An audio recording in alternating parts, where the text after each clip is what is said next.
Welcome to Dynamic Circuit. We're going to test lumina power supply.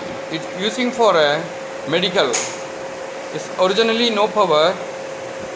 After we repair, we're going to test right now. You can see here, this is our test heat. It is our capacitor bank. This is our auxiliary load. This is our simmer load. Now I am going to test the simmer load. You can see here, I am measuring the simmer load. The voltage should 214. Yes, that's right. So I am going to test the output. This is our set point. You can see here I set it at 10 volt. This is our high voltage probe for measuring high voltages. So you can probe here. Now you can see the meter. I am going to enable.